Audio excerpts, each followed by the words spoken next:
हरे कृष्णा दोस्तों, मैं आपका दोस्त दीपन दिरावानी शेयरिंग सेशन के 147वें सेशन में आपका स्वागत करता हूं।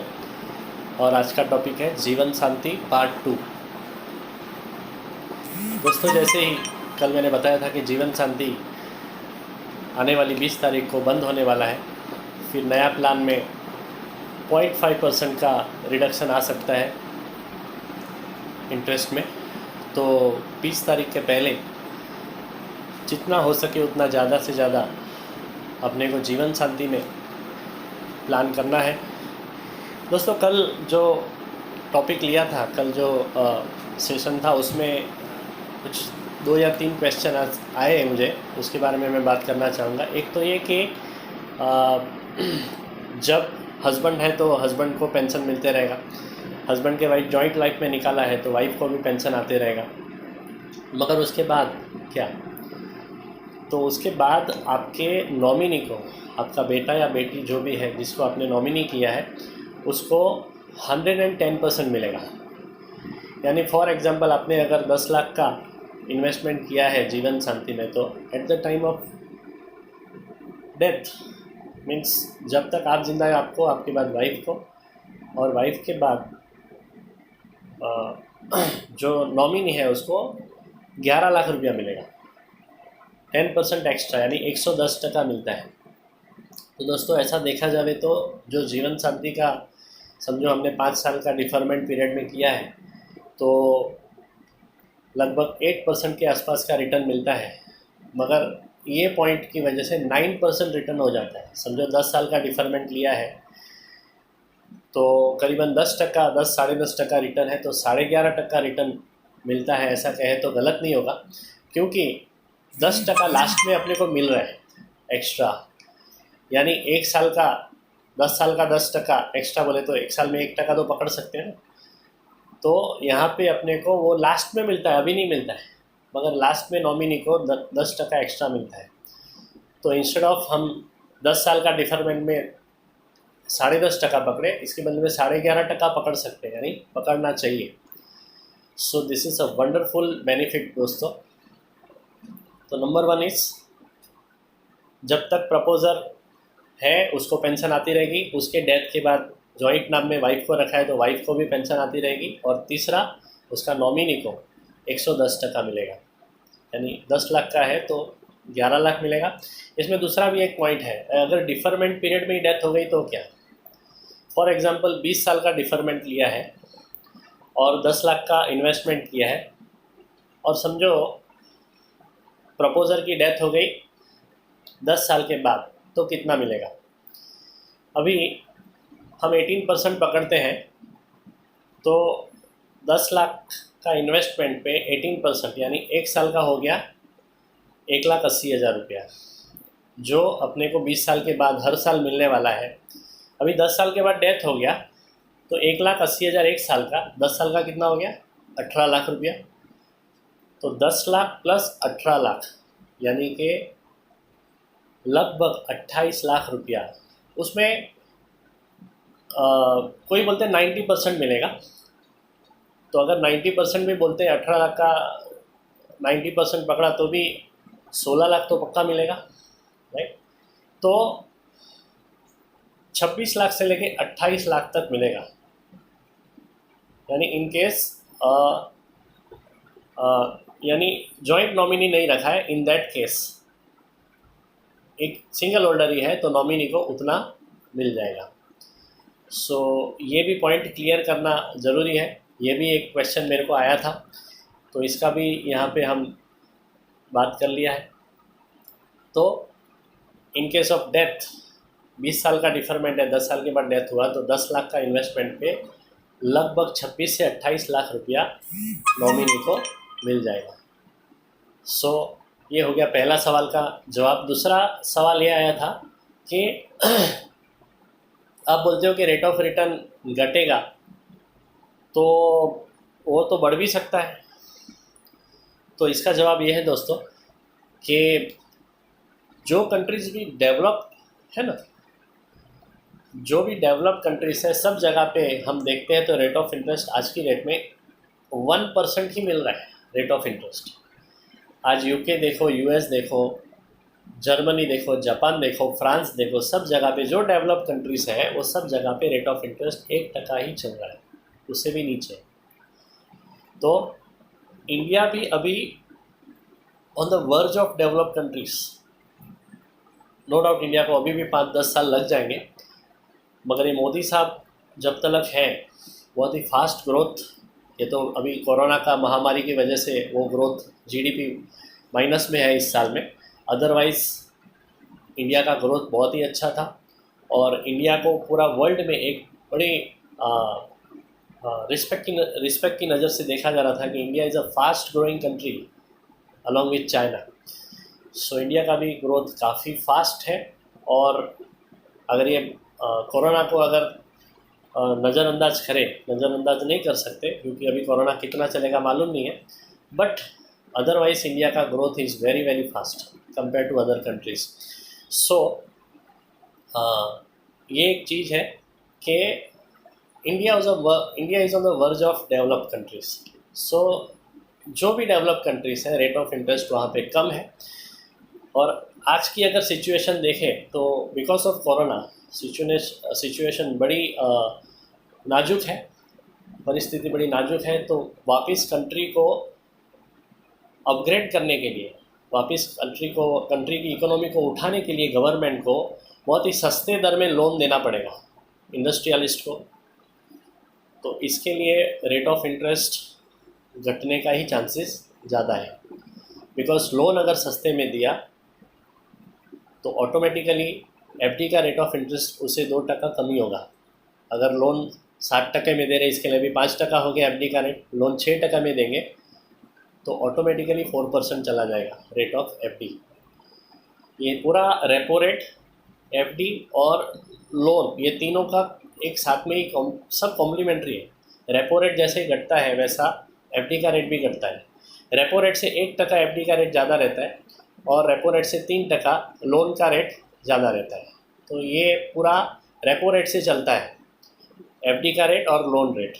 तो रेपो रेट अभी ऑलमोस्ट 4% तक हो गया है, 4 पॉइंट समथिंग है।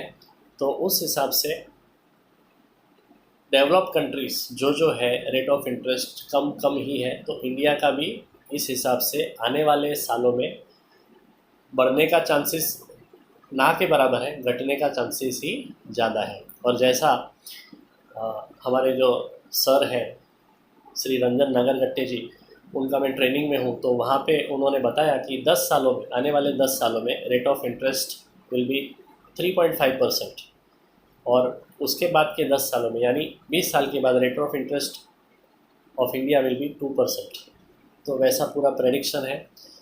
तो इस हिसाब से कंट्री को उठाने के लिए, कंट्री की इकोनॉमी को उठाने के लिए rate of interest come he, loan come rate में देना पड़ता है करके रेट ऑफ इंटरेस्ट वहाँ पे कम रहता है। तो ये डेवलप कंट्रीज़ की साइन है। तो इसके लिए इंडिया को भी और भी डेवलप्ड बनाना है तो रेट ऑफ इंटरेस्ट कम ही रखना पड़ेगा, क्योंकि सस्ते दरों में, सस्ते इंटरेस्ट में इंडस्ट्री को लोन दे सके। तो इस वजह से रेट ऑफ इंटरेस्ट कम होने का चांसेस ज़्यादा है बजाय बढ़ने के। तो ये हो गया दूसरा सवाल का जवाब। और तीसरा, किसी के मन में ये भी डाउट है कि ये जो डिफरमेंट पीरियड को लोग 15 साल 20 साल का हम जो बोल रहे हैं, तो उनको वो टर्म पकड़ रहे हैं कि 15 साल तक हमको इतना इंटरेस्ट मिलेगा। तो दोस्तों ऐसा नहीं है। 15 साल के बाद डिफरमेंट पीरियड मतलब पोस्टपोन, 15 साल तक आपको नहीं मिलेगा, उसके बाद इसके लिए ज़्यादा रेट ऑफ इंटरेस्ट है। तो 15 साल के बाद आपको लाइफ लॉन्ग इसका इंटरेस्ट मिलते रहेगा, लाइफ लॉन्ग गारंटेड इंटरेस्ट मिलते रहेगा। So that is the third point. So ये तीनों क्वेश्चंस थे, उन तीनों क्वेश्चंस को यहाँ पे मैंने जवाब दिया। अभी जीवन शांति में एक दो कंपैरिजन करना चाहूँगा।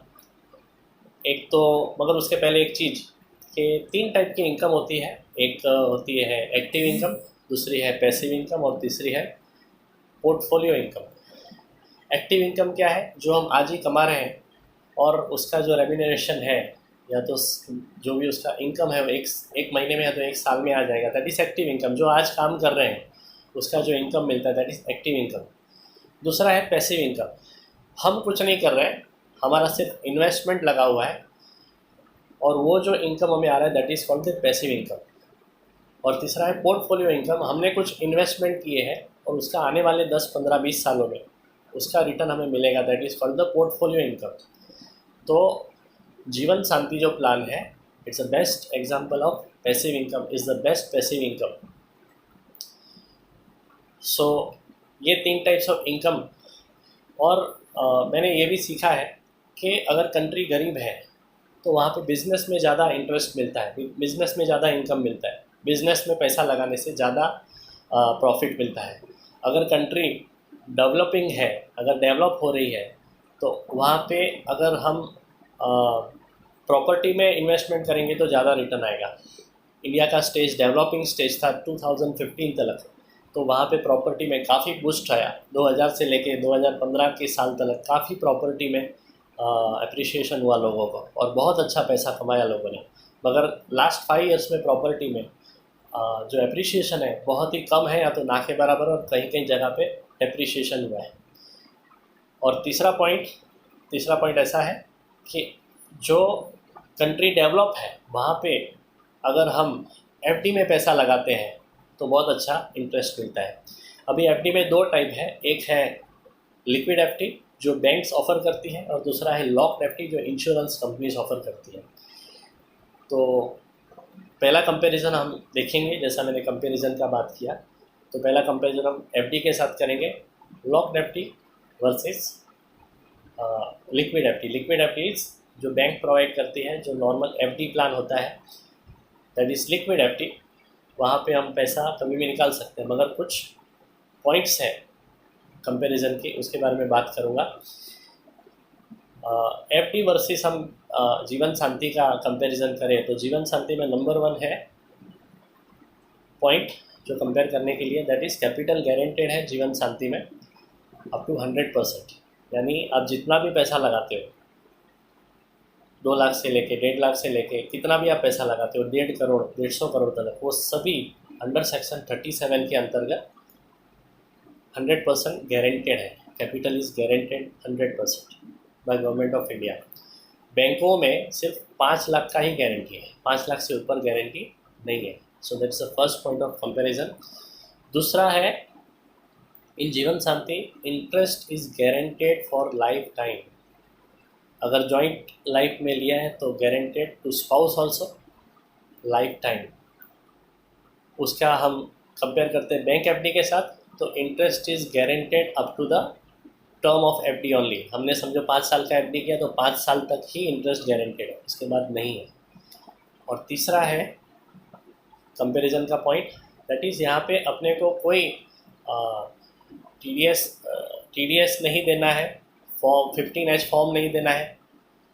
यहाँ पे हमको एफडी में सब टाइप के फॉर्म्स देने पड़ते हैं, बिकॉज वो टैक्सेबल है तो सब टाइप्स के फॉर्म्स अपने को देने पड़ते हैं, यहाँ पे कोई फॉर्म देना नहीं है। और चौथा और वेरी इंपॉर्टेंट पॉइंट, यहाँ पे अभी आजकल जो कोरोना का माहौल है, पोस्ट कोविड एरा में काफ़ी सारे बैंक्स में काफ़ी सारे ये उधर जो लोन काफ़ी सारे रिम्बर्स मीन्स रिटर्न नहीं होंगे, एनपीएस काफ़ी सारा होगा, नॉन परफॉर्मिंग एसेट्स काफ़ी सारा बैंकों का बढ़ सकता है, अभी भी काफ़ी बढ़ रहा है, क्योंकि बिकॉज ऑफ ये जो रिसेशन है जिसकी वजह से अपना लोन चुकता नहीं कर पा रहे हैं, तो इसके लिए बैंक को काफ़ी सारा लॉस जा सकता है। तो जो नॉर्मल आदमी है, जो इंडस्ट्रियलिस्ट है, बिकॉज ऑफ रिसेशन लोन को रिपे ना करने के लिए नहीं कर सकते, जिसके लिए बैंक को काफ़ी सारा लॉस आ सकता है आने वाले सालों में। तो बैंक इन्वेस्टमेंट इस यहाँ पे रिस्की है, एलआईसी को वैसा कोई रिस्क नहीं है। सो this is a comparison between LIC जीवन शांति एंड बैंक एफडी। और एक कंपैरिजन एलआईसी जीवन शांति और रियल एस्टेट का करना चाहूँगा। जीवन शांति में अगर हम डिफरमेंट पीरियड रखते हैं 3 साल का, और इन रियल एस्टेट में हम अगर अंडर कंस्ट्रक्शन प्रॉपर्टी में इन्वेस्ट करते हैं, जो शायद 2 या 3 साल के बाद अपने को उसका पोजीशन मिलेगा, 3 साल के बाद पकड़ सकते हैं, तो यहाँ पे 3 साल के बाद अगर हम डिफरमेंट पीरियड में जाते हैं तो अपने को ऑलमोस्ट 7% तक रिटर्न मिलता है। वहाँ पे जो रिटर्न है that is only 3%। For example 1 crore का प्रॉपर्टी है, 1 करोड़ रुपया जीवन शांति में लगाया 3 साल का डिफरमेंट पीरियड के साथ, तो यहाँ पे 6.927% तक रिटर्न आएगा, यानी 7 लाख मिलेगा। और हम अगर कंपेयर करेंगे रियल एस्टेट से तो 1 करोड़ का प्रॉपर्टी के लिए एक 25,000 तक का ही रेंट मिलता है, साल का हो गया 3 लाख रुपया, यानी 3% खाली इंटरेस्ट छूटता है वहाँ पे। यहाँ पे अपने को 7 लाख मिलता है, वहाँ पे 3 लाख मिलता है। सो ये बहुत बड़ा मेजर डिफरेंस है, 7% वहाँ पे 3% इज़ द बिगेस्ट डिफरेंस। और काफ़ी लोग का ये भी आर्ग्यूमेंट रहता है कि यानी रियल एस्टेट एप्रिसिएशन देता है। अभी आज लास्ट 5 इयर्स में एप्रिसिएशन बिल्कुल ना के बराबर है, बल्कि कई जगह पे तो डेप्रिसिएशन हुआ है, पैसा जो इन्वेस्ट किया उससे भी कम आ रहा है। सो ये भी एक बहुत बड़ा माइनस पॉइंट है रियल एस्टेट का आज की डेट में। और समझो एप्रिसिएशन होता भी है तो यहाँ पे जो अपने को ज़्यादा मिल रहा है इंटरेस्ट, अभी यहाँ पे 7% मिल रहा है, तो और वहाँ पे 3% मिल रहा है, तो यहाँ वहाँ पे 1 करोड़ पे 3 लाख मिल रहा है, यहाँ पे 1 करोड़ पे 7 लाख मिल रहा है, तो 4 लाख जो ज़्यादा मिल रहा है ना, वो वापस हम LIC के एक रेगुलर प्लान में अगर इन्वेस्ट करते हैं, जो एक नॉर्मल एंडोमेंट प्लान है, 4 लाख रुपया साल का हम डालते हैं, 20 साल में 80 लाख डालेंगे, अपने को 21 साल का पॉलिसी किया तो लगभग डबल से ज़्यादा मिलता है, यानी 1 करोड़ 60 लाख से लेके 2 करोड़ के बीच में अपने को उसका मैच्योरिटी वैल्यू आएगा। तो 1 करोड़ प्लस 2 करोड़ यानी 3 करोड़ तक मिलेगा, और वहाँ पे सिर्फ एप्रिसिएशन होता है तो उतना मिलेगा, अदरवाइज़ नहीं मिलेगा। सो that is the difference, that is the comparison between LIC जीवन शांति एंड रियल एस्टेट प्लान। बाकी बहुत सारे कंपैरिजन के पॉइंट हैं, जैसे कि वहाँ पे जो मेंटेनेंस है वो देना पड़ता है, यहाँ पे कोई मेंटेनेंस नहीं रहता है जीवन शांति में, तो एक चीज़ ये भी है। दूसरा, बहुत सारा अभी आजकल क्या है कि रेंट भी नहीं मिलता है, काफ़ी लोग रेंट पे नहीं कर सकते हैं, तो ना बोलते कि हम रेंट पे नहीं करेंगे, तो उसको कोई ज़बरदस्ती नहीं कर सकता है, तो काफ़ी सारे लोग 50% रेंट दे रहे हैं। यहाँ पे वैसा जीवन शांति में वैसा नहीं होगा, भले कितनी भी सिचुएशन ख़राब है, फिर भी जीवन शांति में आपका हर महीने का, आपने अगर मंथली में किया है तो हर महीने का, या तो सालाना किया तो हर साल में आपको जिस डेट पे बोला गया उस दिन पे आपको बराबर आपके खाते में चला जाएगा। ये नहीं बोलेंगे कि कोरोना चल रहा है, लॉकडाउन है, तो ऐसा कोई वहाँ पे इशू नहीं आएगा। So this is the major comparison. काफ़ी सारा लंबा हो रहा है बात, तो यहाँ पे हम समाप्त करेंगे अपना जीवन शांति का टॉपिक। सो दोस्तों, यही अपील है सबसे कि जितना हो सके ज़्यादा से ज़्यादा जीवन शांति में इन्वेस्ट करिए, because this is a golden opportunity. 20 तारीख तक लास्ट दिन है, तो उसके पहले जितना हो सके उतना जीवन शांति में इन्वेस्ट करिए और अपना रिटायरमेंट प्लानिंग को सिक्योर करिए दोस्तों, अपने रिटायरमेंट को सिक्योर करिए। Wish you a happy retirement life with Jeevan Shanti. Thank you very much. Hare Krishna, good night.